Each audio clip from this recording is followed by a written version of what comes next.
Welcome to our channel, ladies and gentlemen.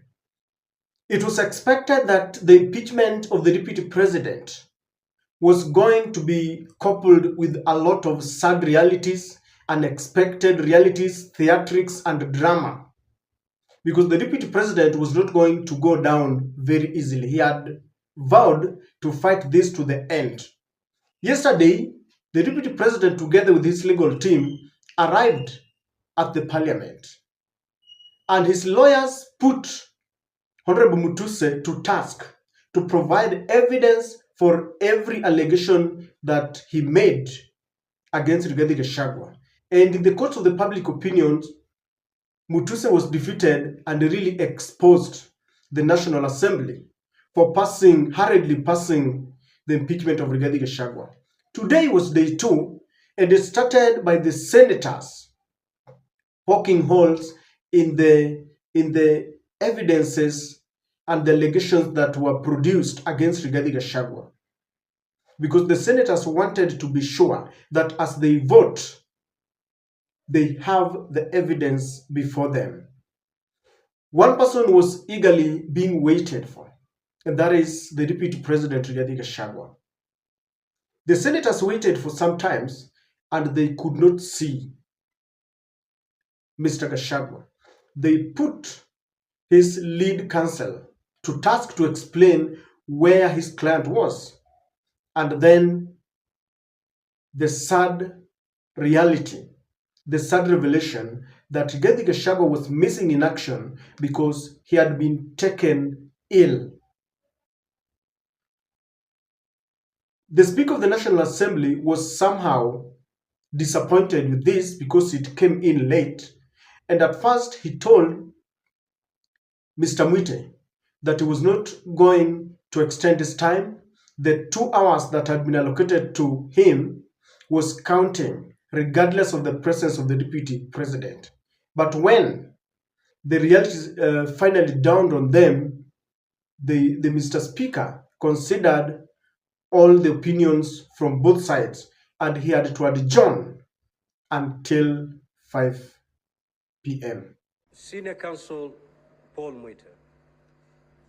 Yeah, me too. Your time started running. Mheshimiwa Speaker, may I... Let me just conclude, Senior. Your time started running at the time I requested you to usher in your witness. You indicated that you're getting hold of your witness. We'll give you all the time you need to get hold of your witness, but to let you know that the clock is running, and it's running on your client. You can take all the time, but his time is running out. After 2 hours, he's not appeared, the chair will make a ruling. Mr. Speaker, may I start first and foremost by expressing apologies and regrets that the Deputy President is not here, and by not being here, the inconvenience and delay caused to Mheshimiwa Speaker and to honorable senators. The position, Mheshimiwa Speaker, is that during that period that I went to try to find out why he wasn't here, because as Mheshimiwa Speaker knows, the Deputy President has been coming here absolutely punctually every day.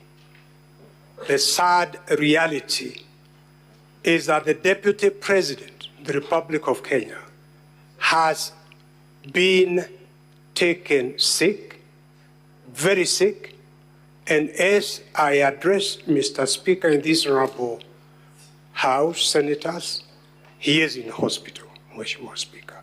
That is a sad reality.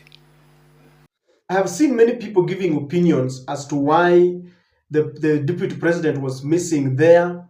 They are making caricatures and they're saying that this guy knew it was going to be hot. Kindly subscribe to our channel if you are watching us for the first time. Don't forget to click the notification bell. please give this video likes. Anytime you watch our videos, please remember to like our videos. It helps, promote the videos. Thank you to our returning subscribers and all our supporters. Ladies and gentlemen, why do you think the deputy president has gone missing? Because people are reading quite a lot into this. Number one, the deputy president is human and he's facing a very momentous challenge in his life. He's staring at the reality of and the possibility of being impeached. The position of a deputy president is very prestigious. There's money. The deputy president earns about 1 point something million every month, a million coming into your account every month. That is a position of influence. Just a phone call can make things change. And you've even seen them saying that he made phone calls to KEMSA trying to influence some procurement processes. So that influence.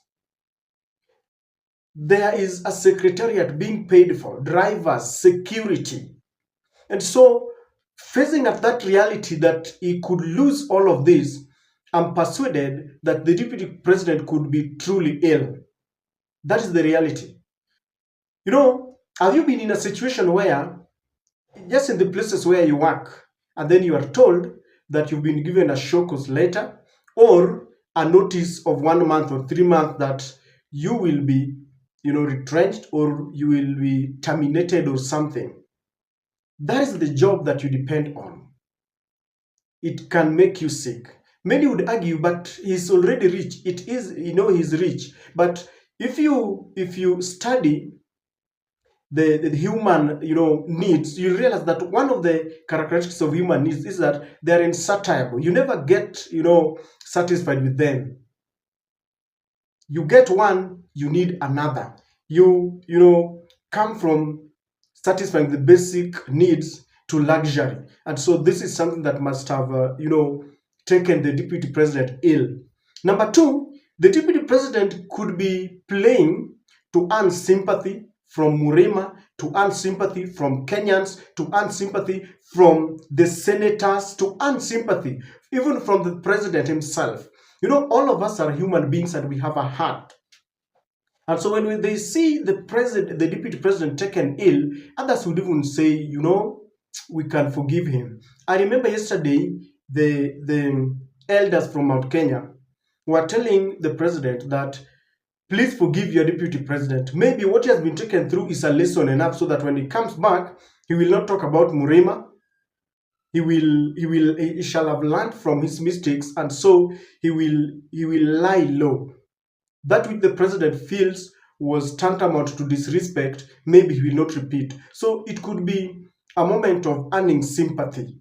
And some senators might just say, surely we need to forgive Rigathi. But even as it is, I saw his lawyer, the lawyers poking holes and putting Mutuse to pressure. I don't know, but I think it could be earning sympathy. It can also be a moment of delay. He just want to delay the process. When such things happen, maybe they want to restructure, they want to talk to a few senators, buying time. In every battle, whether it is a physical battle, a legal battle, when you buy time, it gives you even more time to maybe look at the opponents. This is the moment to, look at who can be on their side. And maybe the deputy president was avoiding for a moment that phase of the cross-examination, by the accusers, like lawyer Orengo would be there, Otienda Bolu would be there, and maybe that reality of facing them was something that he never expected.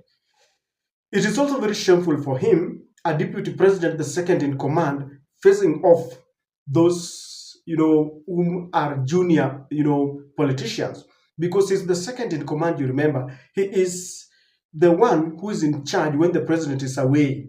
He becomes the president, and you imagine that he's now before the senators, and the senators, his political life, his political fate lies in the hands of the senators. And so maybe that reality dawned on him, and he was like, this is the sad reality of life. So, ladies and gentlemen, we wait and see, because the Senate adjourned until 5. we cannot rule out the possibility that he was sick. We can't rule out a possibility of playing drama and theatrics because, you know, he's a politician. So I don't know what you think, ladies and gentlemen, but let's wait and see.